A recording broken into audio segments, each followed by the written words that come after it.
सर्वदेहिना समस्त जीवों का यत् जो भी स्व अर्थ कामयो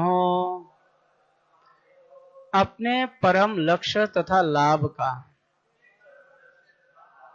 ऐक्यम एकत्व अद्वैत द्रव्य अद्वैतम स्वार्थ का एकत्व तत् उच्यते कहा जाता है। अनुवाद। जब किसी मनुष्य का अपना तथा अपनी पत्नी का, अपने संतानों का, अपने संबंधियों का तथा अन्य समस्त देहधारियों का परम लक्ष्य तथा स्वार्थ एक ही हो तो यह द्रव्य अद्वैत कहलाता है। कृपया मेरे पीछे दोहराइए। जब किसी मनुष्य का अपना तथा अपनी पत्नी का, अपने संतानों का, अपने संबंधियों का तथा अन्य समस्त देहधारियों का परम लक्ष्य तथा स्वार्थ एक ही हो तो यह द्रव्य अद्वैत कहलाता है। तात्पर्य। सभी जीवों का वास्तविक हित, जीवन का लक्ष्य भगवत धाम वापस जाने में होता है। इसी में अपना, अपनी पत्नी का, अपने बच्चों का, अपने शिष्यों का तथा अपने मित्रों, संबंधियों, देशवासियों तथा समस्त मानवता का हित होता है। कृष्ण भावनामृत आंदोलन व्यवस्था हेतु ऐसे आदेश दे सकता है जिससे प्रत्येक मनुष्य कृष्ण भावना भावित कार्यों में भाग ले सके और परम लक्ष्य तक पहुंच सके, जो स्वार्थ गतिम कहलाता है। प्रत्येक व्यक्ति के हित के लक्ष्य भगवान श्री विष्णु है, लेकिन चूंकि लोग इसे नहीं जानते, न ते विदु स्वार्थ गतिम ही विष्णुम, अतः वे जीवन के अनेक कल्पित स्वार्थों को पूरा करने की विविध योजनाएं बनाते रहते हैं। कृष्ण भावनामृत आंदोलन प्रत्येक को सर्वोच्च स्वार्थों तक लाने का प्रयास कर रहा है। इस विधि का नाम भले ही भिन्न भिन्न हो, किंतु यदि लक्ष्य एक ही हो तो लोगों को चाहिए कि जीवन का परम लक्ष्य प्राप्त करने हेतु इसका पालन करें। दुर्भाग्यवश व्यक्ति विभिन्न स्वार्थों के विषय में सोचते हैं और पतित नायक उन्हें दिग्भ्रमित कर रहे हैं। प्रत्येक व्यक्ति पूर्ण सुख के लक्ष्य तक पहुंचने का प्रयत्न भौतिक रूप से कर रहा है, किंतु व्यक्ति पूर्ण सुख को न जानने के कारण विभिन्न भौतिक स्वार्थ की ओर मुड़ जाते हैं।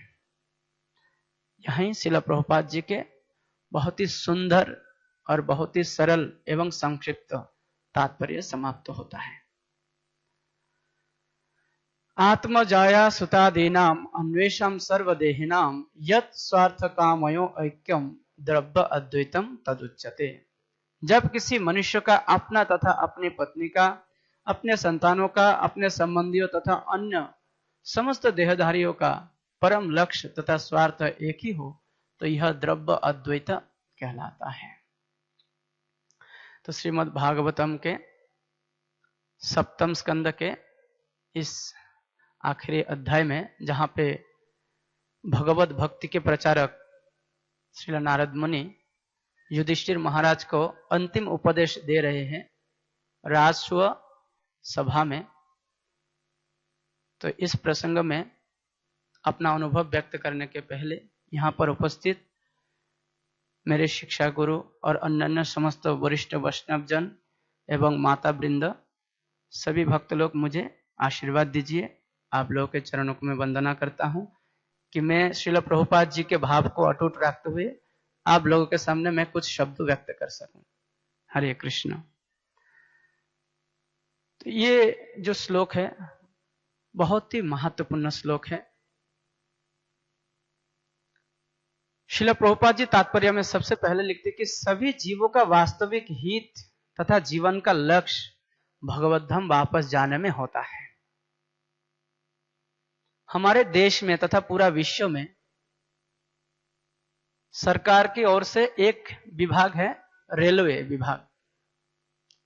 ट्रेन चलते हैं, अलग अलग प्रकार के ट्रेन, और ट्रेन का यही काम है कि आपको एक स्थान से दूसरे स्थान में ले जाएंगे।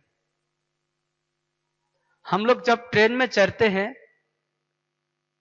तो हम लोग एक स्थान से दूसरे स्थान के टिकट खरीदते हैं, और हम जाने के लिए क्या स्टैंडर्ड होना चाहिए, स्लीपर में जाएंगे, एसी कोच में जाएंगे, जनरल में जाएंगे, वो हम खुद तय कर लेते हैं।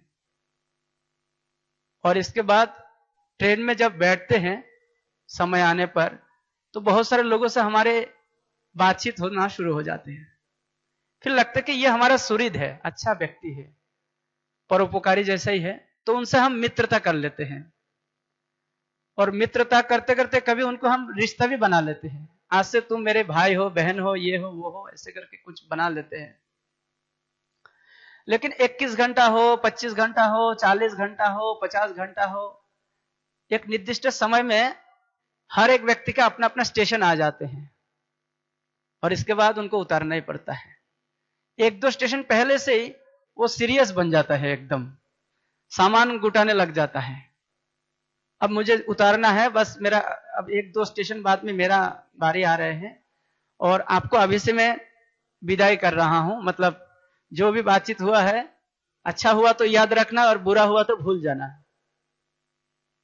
तो हमारे जीवन का सफर भी ऐसा ही है। रेलवे विभाग ये नहीं चाहते कि आप रेलवे के कोई डब्बा को अपना ही घर मानकर वहीं बैठा रहे, तो फिर रेलवे आपको पुलिस बुलाकर भगा देंगे, ट्रेन से उतार देंगे और थाने में डाल देंगे। इसी प्रकार यह भौतिक जगत एक ट्रेन के सफर की तरह है। यहां पे रहने का प्रयास नहीं करना है, यहां से वापस जाने का प्रयास करना है। श्रील प्रभुपाद जी इसलिए कहते हैं हमारे जीवन का लक्ष्य है भगवत धाम वापस जाने का। यह हमारा वास्तविक स्वार्थ है। स्वार्थ के बाद जब आते हैं यहां पे, जैसे श्रील प्रभुपाद जी कहते हैं कि जो स्वार्थ गतिम कहलाता है कि प्रत्येक व्यक्ति के हित के लक्ष्य भगवान से विष्णु है। भगवान के पास वापस जाना, भगवान के धाम में वापस जाना, यह हमारा स्वार्थ है। तो मैंने इसको लेकर काफी दिन से अंतरात्मा की पुकार है, ऐसा कुछ रियलाइजेशन कर रहा था। हो सकता है कि ये मेरी भावुकता हो, तो मैं उसको व्यक्त करना चाह रहा हूं। एक्चुअली स्वार्थ के बारे में हम बाद में सोचेंगे, पहले हम कहां पे हैं। कुछ शब्द होता है, अनर्थ, अर्थ, स्वार्थ, निस्वार्थ, परार्थ, परमार्थ, और आखिरी में आएगा यथार्थ। एक्चुअली हम लोग स्वार्थ के चक्कर में अभी तक घूम नहीं रहा है, हम लोग अनर्थ के चक्कर में घूम रहा है। मतलब शुरुआत है। अनर्थ मतलब जो अर्थ ही नहीं है वो है अनर्थ। जैसे मान लीजिए किसी देश का अर्थ मंत्री, तो पैसा, सोना दाना, जमीन, इस प्रकार के भौतिक संपत्तियों के हिसाब रखते हैं, तो हम उसको अर्थ मंत्री कहते हैं कि ये अर्थ डिपार्टमेंट, अर्थ विभाग है और अर्थ मंत्री है। परंतु इस जगत के जितने सारे भौतिक वस्तु है ये कुछ भी अर्थ नहीं है, ये सब अनर्थ है। सारे के सारे अनर्थ 24 तत्वों से बनता है। मिट्टी, अग्नि, जल, वायु, आकाश, 10 कर्मेंद्रिय, 10 ज्ञानेंद्रिय, 5 विषय, मन, बुद्धि, अहंकार, 3 सूक्ष्म इंद्रिय और प्रधान। ये 24 तत्वों से ये अनर्थ वाली जो वस्तु है सब बनता है। तो ये अनर्थ अर्थ कब लगते हैं? जब उसमें आत्मा का संयोग हो जाता है। तो उस समय हम उसको अर्थ मानते हैं। तो यानी हम जब तक अपने आप को शरीर मान रहे हैं तो हम अनर्थक के रास्ते पर चल रहे हैं, लेकिन जब हम अपने आप को आत्मा मानना शुरू करेंगे तो हम अर्थ के रास्ते पर चल रहे हैं। आप अपने आप को अर्थ मानना है कि मैं शरीर नहीं हूं, मैं आत्मा हूं और मैं परमात्मा का अंश हूं। मामोई वांश जीवलोके, भगवान श्री कृष्ण कहते हैं, या कृष्ण का अंश हूं, कृष्ण का नित्य दास हूं, यह है अर्थ। तो इसलिए भगवत गीता की शुरुआत भी यहीं से होता है कि अर्जुन तुम शरीर नहीं हो, तुम आत्मा हो, और तुम्हारे सामने जो लोग खड़ा है युद्ध करने के लिए, ये भी सब आत्मा है, शरीर नहीं है। इन लोगों के शरीर अगर छूट भी जाए तो क्या फर्क पड़ता है। तो भगवत गीता की शुरुआत भी इसी अर्थ से हो रहा है, और भगवत गीता के नीचे वाले ज्ञान सब अनर्थ वाले ज्ञान। और ये अर्थ मतलब मैं शरीर नहीं हूं, आत्मा हूं, अब मैं जो कुछ करूंगा ये सब आत्मा समझकर करूंगा अपने आप को। ये जो भावना है इसको कहते हैं स्वार्थ। आत्मा के हित के लिए अगर कुछ किया जाए तो वो है स्वार्थ, स्वार्थ। अब आत्मा का हित क्या है? आत्मा का हित है वो परमात्मा के साथ रहे, ये उसका हित है, नजदीक में रहे, सेवा परायण रहे, प्रेम करने के लिए तरसते रहे आत्मा परमात्मा के साथ, तो ये है स्वार्थ। लेकिन चूंकि हम भौतिक जगत में आ गए हैं और हम अनर्थ को ज्यादा महत्व देते हैं या अनर्थ के चक्कर में ज्यादा फंस जाते हैं, तो हमें पहले अनर्थ से बचने के लिए निस्वार्थ होना जरूरी है। यानी जो शरीर से संबंधित है, शरीर के द्वारा हमें आकृष्ट मतलब महसूस होता है कि यह आकर्षण का वस्तु है, तो उसको छोड़ने की भावना जो है यह है निस्वार्थ।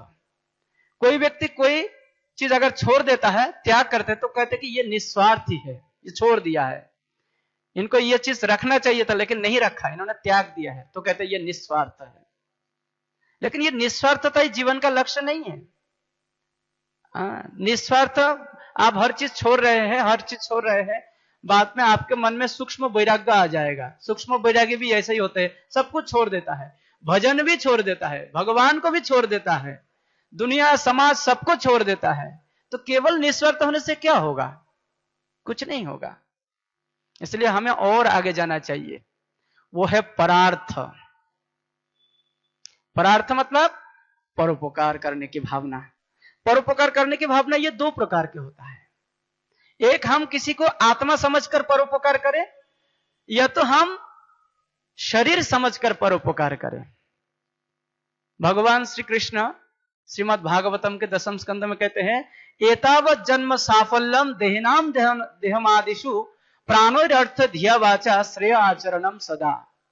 वृंदावन के कल्पतरु वृक्षों को देखकर भगवान श्री कृष्ण ने अपने बड़े भाई बलराम को इस प्रकार से कहते हैं कि इन सारे वृक्ष, ये सब महापुरुष है, इनका जीवन धन्य है। क्यों? क्योंकि ये लोग परोपकार में लगे हैं। जय श्री राधा मदन मोहन, श्री कृष्ण बलराम, श्री गौर निताय की जय, शिल प्रभुपाद की जय, जगन्नाथ बलदेव सुभद्रा महारानी की जय, प्रहलाद नृसिंहदेव भगवान की जय। तो कहते कि ये सब परोपकार में लगे हैं, इनके सब कुछ मानव समाज के लिए, समस्त जीवों के लिए समर्पित है। इनमें से जो मनुष्य है खास करके, वो लोग अपने प्राणोर अर्थ धिया वाचा, जब तक उनका प्राण है शरीर में, तब तक वो मन से, वचन से, कर्म से हमेशा वो श्रेय आचरणम सदा, वो श्रेय आचरण करे, यानी परोपकार करे। और किसी को शरीर समझकर अगर परोपकार करे तो आपको रक्तदान करना है, नेत्रदान करना है, अन्नदान करना है, वस्त्रदान करना है, भौतिक शिक्षा दान करना है, ये सब में लगा हुआ है। अनगिनत संस्थाएं हैं, अनगिनत लोग हैं कि इस प्रकार के कार्य में लगे हैं। वो किसी को भी शरीर मानकर उसको सुविधा देना चाहते हैं। लेकिन श्रील प्रभुपाद जी कहते हैं कि ये मुख्य उपकार नहीं है, ये गौण उपकार है। करना चाहिए, लेकिन ये मुख्य नहीं है। मुख्य उपकार क्या है?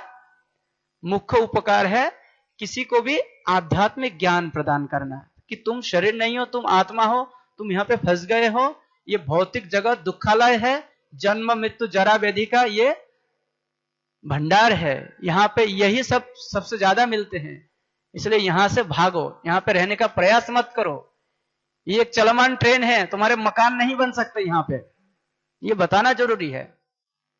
तो ऐसा जो किसी को याद दिलाते हैं, और तुम भी कौन हो, देखो तुम तो अखिल ब्रह्मांडों के स्वामी भगवान कृष्ण के तुम सेवक हो, तुम उनके संतान हो।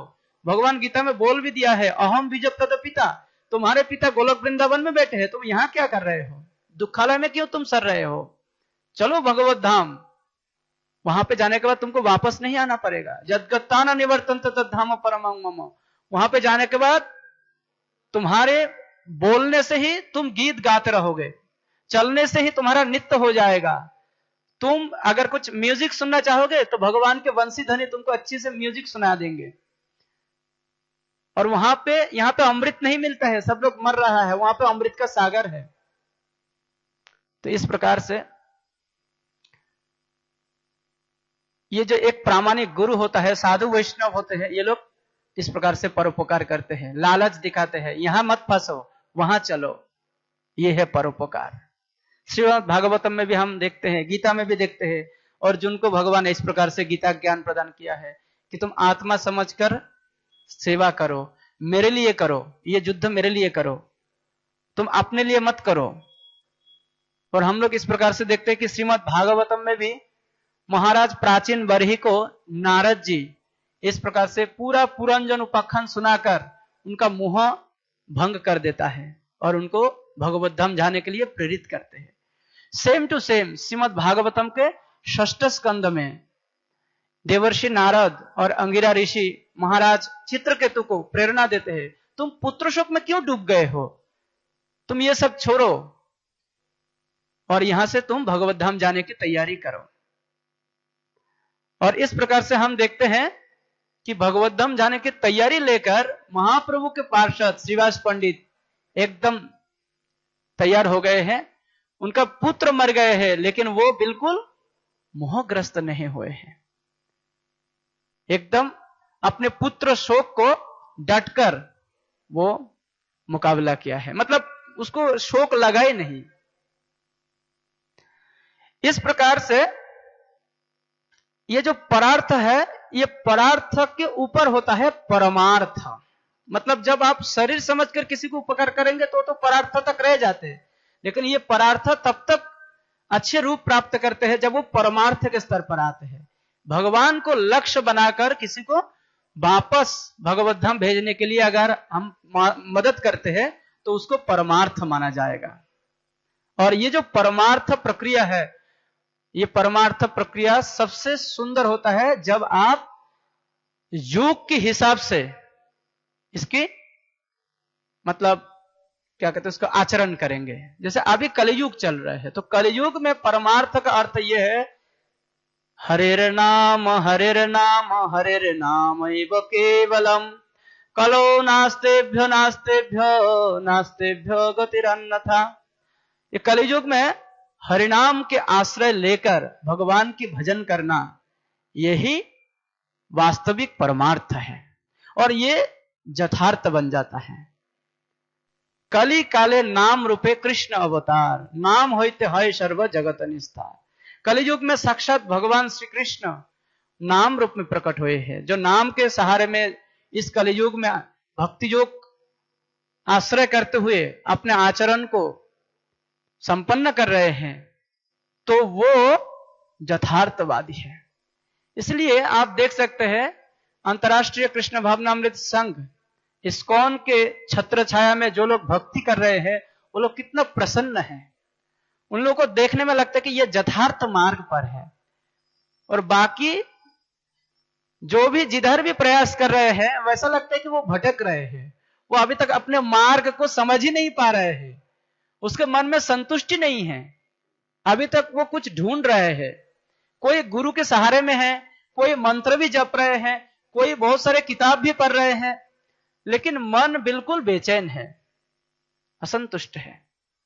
तो इसलिए हमें यथार्थ के मार्ग मिल गया है श्रील प्रभुपाद जी की कृपा से, और हमें इसको बरकरार रखना है।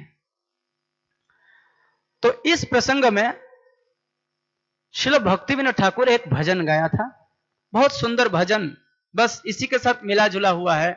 जैसे यहां पे भागवतम में लिखा है कि जब किसी मनुष्य अपना तथा अपने पत्नी का, अपने संतानों का, अपने संबंधियों का तथा अन्य समस्त देहधारियों का परम लक्ष्य एक ही स्वार्थ होता है, अर्थात भगवान के पास वापस जाना, भगवान की सेवा में तन्मय हो जाना, तो उसको द्रव्य द्वैत कहलाता है।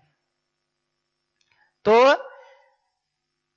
एक आदर्श गृहस्थ का यही मनोभाव होना चाहिए कि वो परिवार के सभी सदस्यों को कृष्ण भावना भावित करे, सबके भावना एक हो जाए, सब भगवान से प्रेम करने लगे, सब भगवान के पवित्र नाम हरे कृष्ण महामंत्र जप करे, सब भगवान को भोग लगाते हुए प्रसाद खाए, भगवान के कीर्तन करे, भगवत धाम जाने के लिए तैयारी करे। तो यह है द्रव्य अद्वैत। ये कैसे हो सकता है? भक्तिविनोद ठाकुर एक बहुत ही सरल भजन के द्वारा हमें इसको बताते हैं।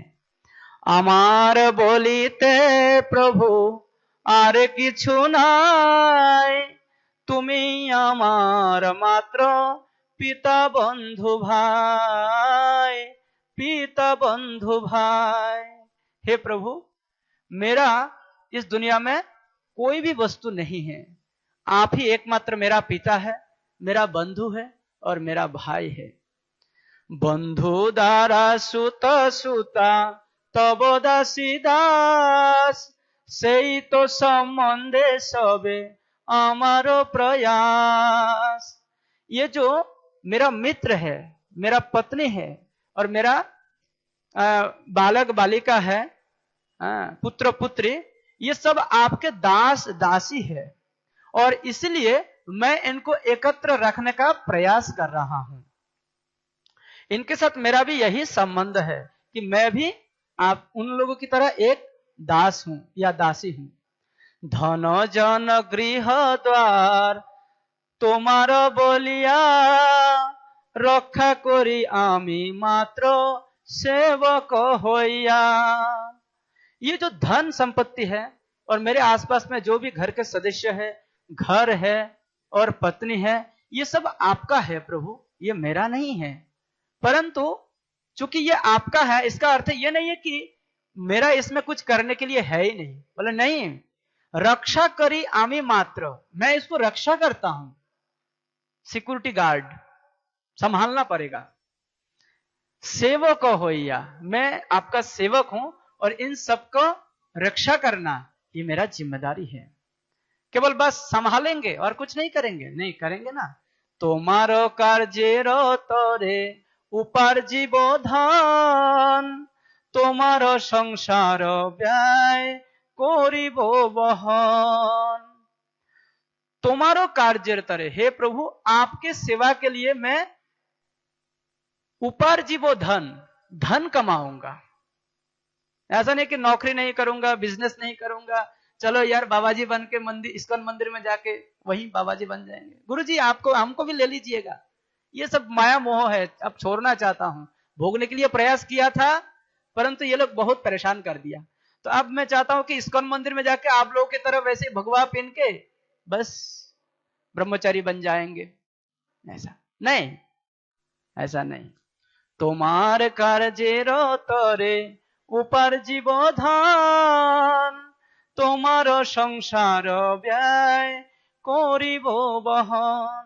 और आपके इस संसार में ये 4-5 लोगों की सदस्य विशिष्ट जो संसार है, परिवार है, इसमें जो भी व्यय होगा वो मैं ही निभाऊंगा, मैं उसको सामना करूंगा। लेकिन आपका विचार क्या होना चाहिए? ये जब काम करेंगे, आप सेवा करेंगे, भालो मंद नाही जाने सेवा मात्र करी, तुम्हारो संसारे आमी विषय प्रहरी। मैं अच्छा भी नहीं जानता हूं और इसका क्या बुरा नतीजा होगा ये भी नहीं जानता हूं, मैं तो केवल सेवा ही करता हूं। और आपके इस संसार में मैं केवल जो भी सामान है, जो भी सदस्य है, इनको केवल पहरा देता हूं, मतलब इनको केवल संभाल कर सुरक्षा देकर रखता हूं, बस इतना ही काम है, मेरा अपना कुछ भी नहीं है।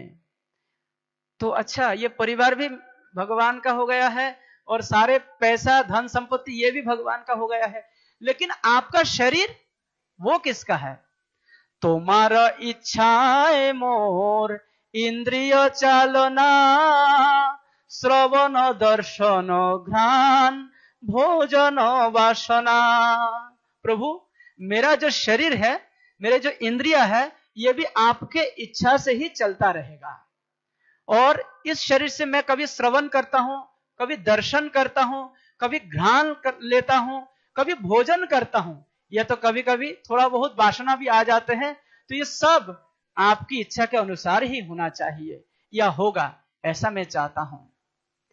निज सुख लागी किछु नाहि करियार, भक्ति विनोद बोले तब सुख सार, तब सुख सार।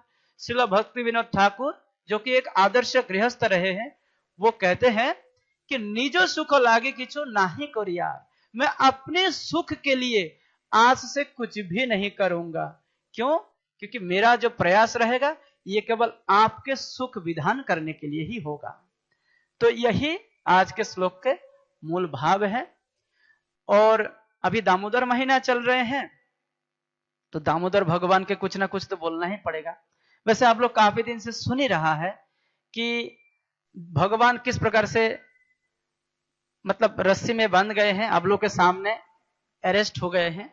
तो इसके विषय में काफी दिन तक अलग अलग प्रभु लोगों ने चर्चा किया है। तो मैं भगवान बंध गए हैं इससे मैं चर्चा नहीं करूंगा, मैं चर्चा करूंगा कि हमारी बंधन कैसे खुल सकता है उससे। भगवान बहुत सारे लीला कर सकते हैं, उसमें हमारे क्या, हमें तो वो चीज ढूंढना है जिसमें हमारा फायदा हो। मतलब हम कुछ देख के सोच के, मतलब अपने स्वार्थ के लिए, जैसा श्लोक में बताया कि अपने स्वार्थ ढूंढना जरूरी है, तो इस लीला में भी भगवान की लीला में हमारे क्या स्वार्थ है ये ढूंढना जरूरी है। हमारे स्वार्थ समझने के लिए हमें नलकुबर और मणिग्रीव की स्थिति को समझना जरूरी है। ये भी आप लोगों ने कई बार सुन चुके हैं कि ये दोनों शिव जी के अनुचर रहे हैं, क्योंकि इन लोगों का जन्म हुआ है यक्ष कुल में। यक्षों के अधिपति कुबेर है और कुबेर जी की ये दोनों बेटा है। और ये दोनों कैलाश में गए। कैलाश में जाके, वैसे जैसे मान लीजिए कोई भगवान के मंदिर में आता है, धाम में आता है, तो पाप कार्य नहीं करना चाहते हैं। तो नलकुबर और मणिग्रीव को भी चाहिए कि वो कैलाश में जाकर, अपने इष्ट देव के धाम में जाकर किसी भी प्रकार के पाप कार्य ना करे, लेकिन उन्होंने उल्टा करना शुरू कर दिया। वहां पे गए और जाते समय वो बारूनी मदिरा लेके गए वहां पे। यहाँ पे तो लोग धूपकाठी, अगरबत्ती और भगवान के लिए मिश्री मक्खन क्या क्या लेके आता है, लेकिन वो गए कैलाश में शिव जी के पास शराब लेके, शिव जी को देने के लिए नहीं, खुद पीने के लिए। और वहां पे जाके शराब पीना शुरू कर दिया। और वहां पे जैसे बगीचा है, जैसे हमारे यहाँ पे भी सामने बगीचा है, तो बगीचा में हर कोई अपना अपना सेल्फी वेल्फी खींच लेते हैं ना, तो इसी प्रकार नलकुबर और मणिग्रीव कैलाश के उपवन में जाकर, वहां पे जाकर वो बदमाशी चालू कर दिया।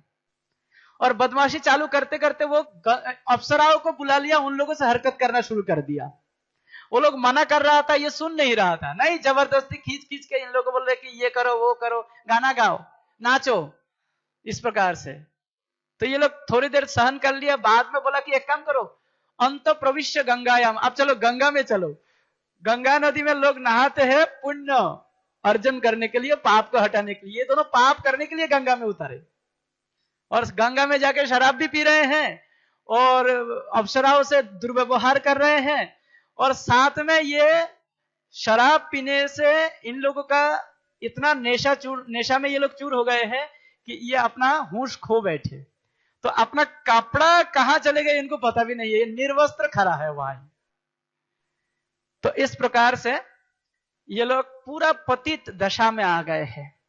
देवताओं का पद है, यक्षों का पद है, शिव जी का भक्त है, और कैलाश में इस प्रकार के दुष्कर्म कर रहे हैं। तो ये भला कौन सहन करेगा? ऐसा उच्च लोक के किसी भी व्यक्ति से ऐसा हम उम्मीद नहीं रखते हैं। नारद मुनि भक्ति योग के आचार्य है, वो शिव जी के मुख से भागवत कथा श्रवण करके उनको लगा कि चलो थोड़ा सा बगीचा होके टहलकर फिर हम निकल जाएंगे। और जैसे वो बगीचा की तरफ होके गंगा के किनारे होके जा रहे हैं और देख रहे हैं कि वहां पे नेगेट सीन चल रहा है, और नारद मुनि को लगा कि इधर जाना नहीं चाहिए। लेकिन फिर भी इन दोनों की स्थिति को देखकर नारद मुनि को बहुत दया आ गया। नारद मुनि वहां अब इच्छा करके ही जा रहे हैं। अब ये सारे अप्सराएं अपना अपना कपड़ा ढूंढकर जल्दी से जल्दी पहन लिया, क्योंकि इनको मालूम है कि नारद मुनि श्राप भी दे सकते हैं। और ये दोनों नेशा में चूर हैं। इन लोगों को कहा कि अरे भाई आप उठ जाओ, हो गया बहुत, देखो साधु संत आ रहे हैं, अब भागो, कम से कम अपने आप को कम से कम कपड़ा वपड़ा पहन लो, सामान। ये दोनों कहते कि मद घूर्णित लोचनम, इनके शराब इतना पी लिया है कि आंखों में दिखाई भी नहीं पड़ रहा है कि सामने कौन साधु महात्मा आ गए। और ये लोग जब इंफॉर्मेशन दिया है कि भैया नारद जी आ रहे हैं, चलो उठो, तो ये लोग सोचने लगे साधु को इधर क्या काम है, उनको क्यों आना है, उनको इधर नहीं आना चाहिए ना, उनको मालूम है कि इधर में कुछ और चल रहे हैं, अब उनका इधर भजन साधन थोड़ी चल रहे हैं, इधर नहीं आना चाहिए, इनको क्यों आ रहे हैं। तो खुद विरक्त हो रहा था। लेकिन नारद जी भी अब इनको उद्धार करने में एकदम दृढ़ संकल्प हो गए, तो सामने आ गए और नारद जी कुछ प्रवचन सुनाते हैं इन लोगों को। इन लोगों को समझ में तो नहीं आता है, क्योंकि ये लोग एक तो नेशा में चूर है, निर्वस्त्र है, आंखों में ठीक से दिखाई भी नहीं पड़ रहे हैं, और गंगा के ऊपर ही वैसे खड़ा है, पानी में, आधा पानी में खड़ा है। तो नारद मुनि जब इन लोगों को कुछ उपदेश बताते हैं, लेकिन वो इसके बाद वो दुखी होकर इन लोगों को श्राप भी दे देता है। नारद मुनि कहते हैं कि तुम लोगों को वृक्ष जनी में जाना होगा। तो ये लोग वृक्ष शरीर में आ गए हैं। और नारद मुनि खुद कहते हैं कि जब भगवान द्वापर युग में गोकुल में लीला करेंगे, बाल लीला करेंगे, तब तुम दोनों का उद्धार हो जाएगा, और मेरी अनुग्रह से तुम दोनों को ये पूर्व जीवन के सारे स्मृति याद रहेंगे। देखिए, वृक्ष आच्छादित चेतना में होता है, लेकिन नारद मुनि की कृपा से इन लोगों की चेतना हो गया है पूर्ण विकसित चेतना। जो कुछ वृक्ष शरीर में होता रहेगा इनको समझ में आ जाएगा कि क्यों हो रहा है, लेकिन ये लोग रिएक्ट नहीं कर पाएगा, मतलब आप किसी का निंदा नहीं कर पाएगा, किसी को अपमान नहीं कर पाएगा। ये है खासियत वृक्ष शरीर में डालने के लिए। तो अब भगवान दामोदर लीला किया है और उखल को दोनों वृक्ष के बीच में, अर्जुन वृक्ष के बीच में फंसा दिया। फंसाने के बाद धीरे धीरे खींचने लगे और फिर दोनों वृक्ष उखड़ गए, और यहां से नलकुबर और मणिग्रीव अपना वो सिद्ध शरीर दोबारा प्राप्त किया। और सिद्ध शरीर प्राप्त करने के बाद फिर दोनों भगवान से स्तुति करते हैं। भगवान छोटा है, 3.5 साल की उम्र है, दोनों वृक्षों के बीच में बैठे हैं, ठीक से उनको दिखाई भी नहीं पड़ रहा है कि भगवान है कहां, क्योंकि वो पत्ता और टहनियों में वो पूरा ढक गए थे। लेकिन फिर भी ये दोनों स्तुति कर रहे हैं। कृष्ण कृष्ण महाजोगिन तम अद्य पुरुष पर व्यक्त अव्यक्तम हृदम विश्वम रूपम ते ब्रह्मणा विधो। हे भगवान श्री कृष्ण, हे भगवान श्री कृष्ण, आपकी योग शक्ति अचिंत है, महाजोगिन, आपने ऐसा कार्य कर दिया है जो कोई नहीं कर सकता है। आप सर्वोच्च आदि पुरुष है, आप समस्त कारणों के परम कारण है, आप पास रहकर भी दूर है और इस भौतिक सृष्टि से परे है। विद्वान ब्राह्मण जानते हैं कि आप सर्वे सर्वा है और यह विराट विश्व अपने स्थूल तथा सूक्ष्म रूपों में आपके ही रूप है। आप हर वस्तु के नियंता पूर्ण पुरुषोत्तम भगवान है। आप ही हर जीव के शरीर, प्राण, अहंकार तथा इंद्रिया है। आप परम पुरुष, अक्षय नियंता श्री विष्णु है। आप काल, कालातीत, कारण तथा 3 गुणों सत्व, रज तथा तम गुण वाली भौतिक प्रकृति है। आप इस भौतिक प्राकट्य के आदि कारण है। आप परमात्मा है, अतएव आप हर एक जीव के हृदय की बात को जानने वाले हैं। हे प्रभु, आप सृष्टि के पूर्व से विद्यमान है, अतः इस जगत में भौतिक गुणों वाले शरीर में बंधी रहने वाला ऐसा कौन है जो आपको समझ सके। तस्मै तुभ्यं भगवते वासुदेवाय वेदसे आत्मा आत्मोद्योत गुणो छन्न महिमने ब्रह्मणे नमः। आपने ही शक्ति से आच्छादित महिमा वाले है प्रभु, आप पूर्ण पुरुषोत्तम भगवान है, आप सृष्टि के उद्गम संकर्षण है और आप चतुर्व्यूह के उद्गम वासुदेव है, आप सर्वस्व होने के कारण आप परम ब्रह्म है। अतएव हम आपको सादर नमस्कार करते हैं। आप मत्स्य अवतार, कूर्म अवतार, बराह अवतार जैसे शरीरों में प्रकट होकर ऐसे प्राणियों द्वारा संपन्न न हो सकने वाले कार्यकलाप, असामान्य, अतुलनीय, असीम शक्ति वाले दिव्य कार्य प्रदर्शित करते हैं। अतएव आपके ये शरीर भौतिक तत्व से नहीं बने होते, अपितु आपके परम व्यक्तित्व के अवतार होते हैं। आप वही पूर्ण पुरुषोत्तम भगवान है जो अब अपनी पूर्ण शक्ति के साथ इस भौतिक जगत के सारे जीवों के लाभ के लिए प्रकट हुए हैं। नमो परम कल्याण, नमो परम मंगलम वासुदेवाय शांताय यदुनाम पतये नमः। हे परम कल्याणमय, हम आपको सादर नमस्कार करते हैं क्योंकि आप परम शुभ है। हे यदुवंश के प्रसिद्ध वंशज तथा नियंता, हे वसुदेव पुत्र, हे परम शांत, हम आपके चरण कमलों में सादर नमस्कार करते हैं। हे परम रूप, हम सदैव आपके दासों के, विशेष रूप से श्री नारद मुनि के दास है। पहले तो वो शिव जी का दास था, शिव जी का दास था कि वो उत्पटन काम कर रहा था। आप उस नारद मुनि उनको एकदम होश ठिकाने में लगा दिए, तो आप कहने लगे कि हे प्रभु, मैं आपके शिष्य, आपके भक्त नारद मुनि का दास है। गुरु चेंज कर लिया है, अब इस्कॉन में भी आ गया। अब आप हमें अपने घर जाने की अनुमति दें। वो घर वापस जाना चाहते हैं। यह तो श्री नारद मुनि की कृपा है कि हम आपके साक्षात दर्शन कर सके।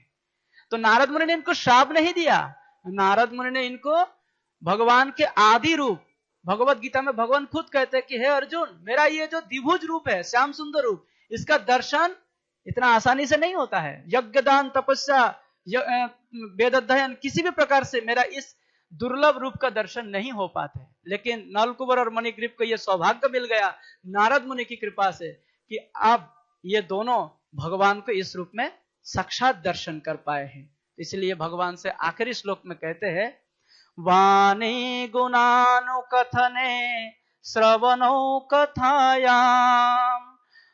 अब से हमारे सभी शब्द आपकी लीलाओं का वर्णन करें। हाँ, और श्रवणो कथायाम, हमारे कान आपकी महिमा का श्रवण करें। हमारे एक एक इंद्रिय आपकी सेवा में लगना चाहिए। हस्तो च कर्मसु मन तब पादयोर्न।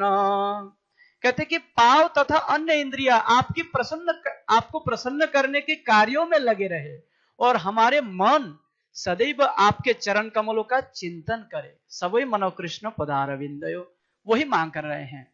फिर इसके बाद कहते हैं, स्मृत्वम शिरस्तव निवास जगत प्रणामे। हमारे सिर इस संसार की हर वस्तु को नमस्कार करे, क्योंकि सारी वस्तुएं आपके ही विभिन्न रूप है। और दृष्टि सताम दर्शनेस्तु भवतनूनाम, हमारी आंखें वैष्णवों के रूपों का दर्शन करे। पहले नारद मुनि को देखने से वो इनकार कर रहा था, अब बोल रहे कि नहीं, हम तो अब ऐसा चाहते हैं कि हम भले स्वर्ग में रहे, चाहे भूवर लोक में रहे, कहीं भी रहे प्रभु, लेकिन आपके भक्तों के दर्शन हमें मिल जाए, जो कि आपसे अभिन्न होता है। भगवान खुद किसी के सामने प्रकट हो जाए तो कोई विश्वास नहीं करेंगे, लेकिन अगर भगवान के भक्त कृपा करके अगर हमें बोल दे यही भगवान है, इनको देखो यही भगवान है, तो हमको विश्वास होता है। भगवान को भी भगवान साबित करने के लिए भक्तों की सहारा चाहिए। नारद मुनि इन दोनों के आंखें खोल दिए हैं, और इसलिए ये लोग आप वही तरस, मतलब अपना तरस दिखा रहे हैं कि प्रभु दोबारा हम नारद मुनि के कृपा से बस और भक्तों के दर्शन मिलता रहे, नारद मुनि की भी दर्शन मिलता रहे, ऐसा हमारी आकांक्षाएं है। परंतु प्रभु हमें एक डर है, भय है। क्या भय है? भगवान पहले समझ गए हैं। भगवान कहते हैं, महान संत श्री नारद मुनि अत्यंत कृपालु है, उन्होंने अपने शाप से तुम दोनों पर बहुत बड़ा अनुग्रह किया है, क्योंकि तुम दोनों भौतिक ऐश्वर्य के पीछे उन्मत्त होकर अंधे बन चुके थे। यद्यपि तुम दोनों स्वर्गलोक से गिरकर वृक्ष बने थे। तो अब ये लोग वापस कहां जाएगा? स्वर्ग में जाएगा। अब इन लोगों का डर है कि स्वर्ग में वापस जाने के बाद फिर से अगर ऐसा गलती हो जाए तो फिर क्या होगा। इसलिए भगवान इन लोगों को आश्वस्त करते हैं, कहते हैं किंतु उन्होंने तुम दोनों पर सर्वाधिक कृपा की है। मैं प्रारंभ से ही इन घटनाओं को जानता था। जब कोई व्यक्ति सूर्य के समक्ष होता है तो उसकी आंखों के लिए अंधेरा नहीं रह जाता। इसी तरह जब कोई व्यक्ति ऐसे साधु या भक्त के समक्ष होता है जो पूर्णतया दृढ़ तथा पूर्ण पुरुषोत्तम भगवान के शरणागत होता है तो उसका भवबंधन छूट जाता है। तुम दोनों स्वर्ग में तो वापस जाओगे, लेकिन तुम लोग भवबंधन में नहीं रहोगे। तुम लोगों का क्या होगा? हे नलकुबर तथा मणिग्रीव, अब तुम दोनों अपने घर वापस जा सकते हो, यानी स्वर्ग में जा सकते हो।